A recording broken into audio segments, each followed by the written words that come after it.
आज हम बताने जा रहे हैं आपको हिंदी में समास।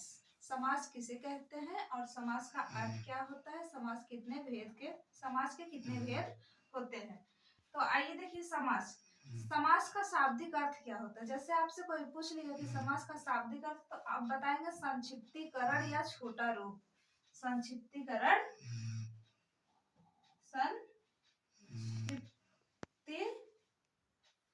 संक्षिप्तीकरण या इसी को और एक अर्थ बोल सकते हैं छोटा रूप।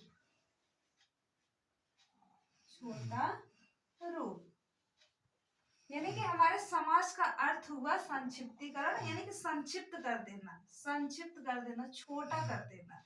इसी का एक रूप है छोटा रूप, संक्षिप्त कर देना, संक्षिप्तीकरण। यही हुआ हमारे समास। अगर जैसे आपसे कोई पूछ लिया कि समास का विलोम क्या होता है, तो इसका मतलब विलोम होता है व्यास। समास का विलोम होता है व्यास। समास मतलब छोटा और व्यास मतलब बड़ा।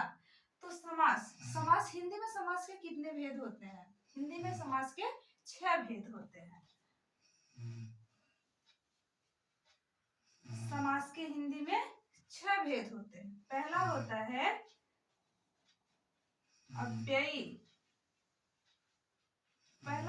अव्ययी भाव समास। दूसरा होता है बहुब्रीहि समास। बहुब्रीहि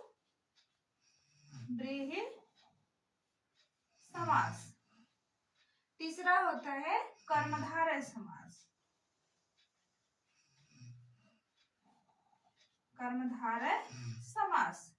चौथा होता है तत्पुरुष समास।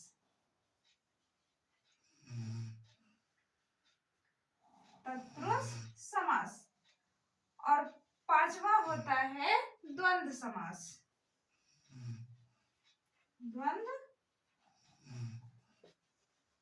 पांचवा होता है द्वंद्व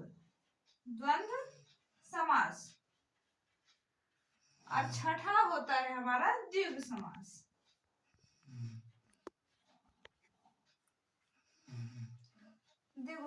ये हुए हमारे हिंदी में समास।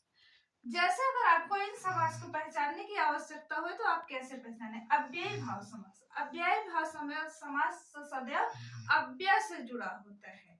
अव्यय का मतलब ही होता है कि जो व्यय ना हो, जो खंडित ना हो, जो तोड़े ना जा सके, उसी को हम अव्यय कहते हैं। जैसे हमारे उपसर्ग है जो, वो सदैव अव्यय माने जाते हैं। इसकी एक पहचान है, यथा, यावत, भर और सभी उपसर्ग।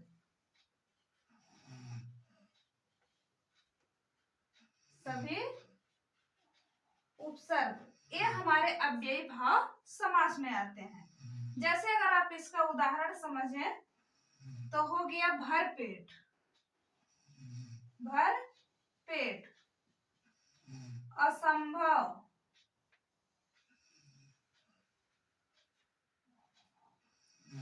असंभव, ये हमारे उदाहरण हुए अव्ययी भाव। जो जिस भी शब्द में यथा, यावत, भर और उपसर्ग आ जाए पहले, उसमें यह आप मानिए कि अव्ययी भाव समास है।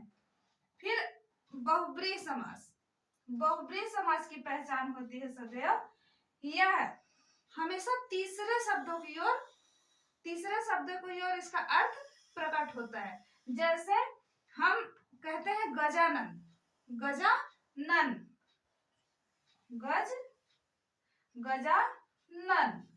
तो गजानन का मतलब ये नहीं कि गजानन मतलब हाथी नहीं होता। गजानन का मतलब गज के समान मुख वाले। गज धन आनन। जब हम इसको पूरा जोड़ेंगे तो आया गजानन मतलब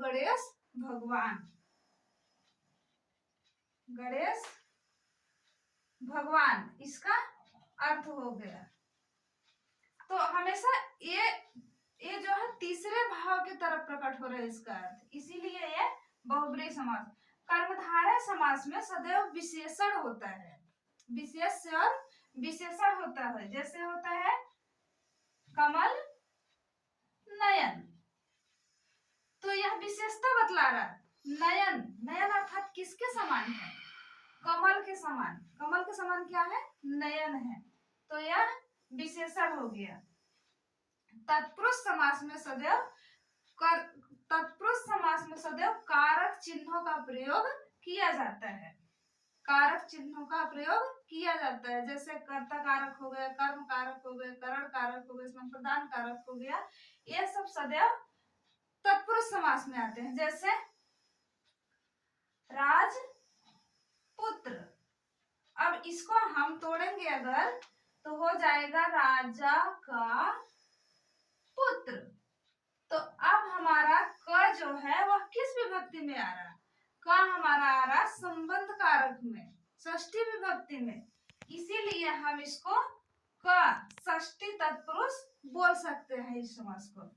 द्वंद्व समास, द्वंद्व समास में दोनों पद प्रधान होते हैं। दोनों पद प्रधान होते हैं, मतलब पहला भी दूसरा भी। जैसे माता पिता, तो इसका हो गया माता और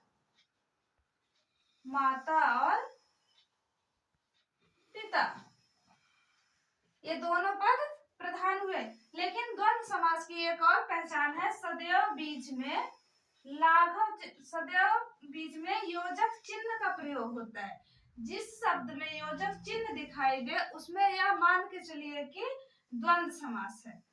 द्विगु समास, द्विगु समास सदैव संख्यावाची होता है। द्विगु समास का पहला पद संख्या वाचक होता है। जैसे चौराहा, चौपाई, ये द्विगु समास के उदाहरण है। जिसमें भी, जिस शब्द में भी प्रथम पद संख्या हो, यानी कि पहला संख्या हो, उसे आप मान के चलिए कि द्विगु समास है, उसे मानिए कि द्विगु समास है। जैसे चौराहा, चौराहा मतलब चार आ गया, चार राहों का समूह, चार राहों का समूह, तो ये हमारा हुआ चौराहा। यहाँ चार हमारे संख्या का बोध हो रहा है। चौपाई, चार पाई यानी कि चार पायों का समूह, ये हमारा संख्या का बोध करा रहा है, इसीलिए यह द्विगु समास है। आगे के वीडियो में हम आपको समास के बारे में बहुत अच्छे से बताएंगे।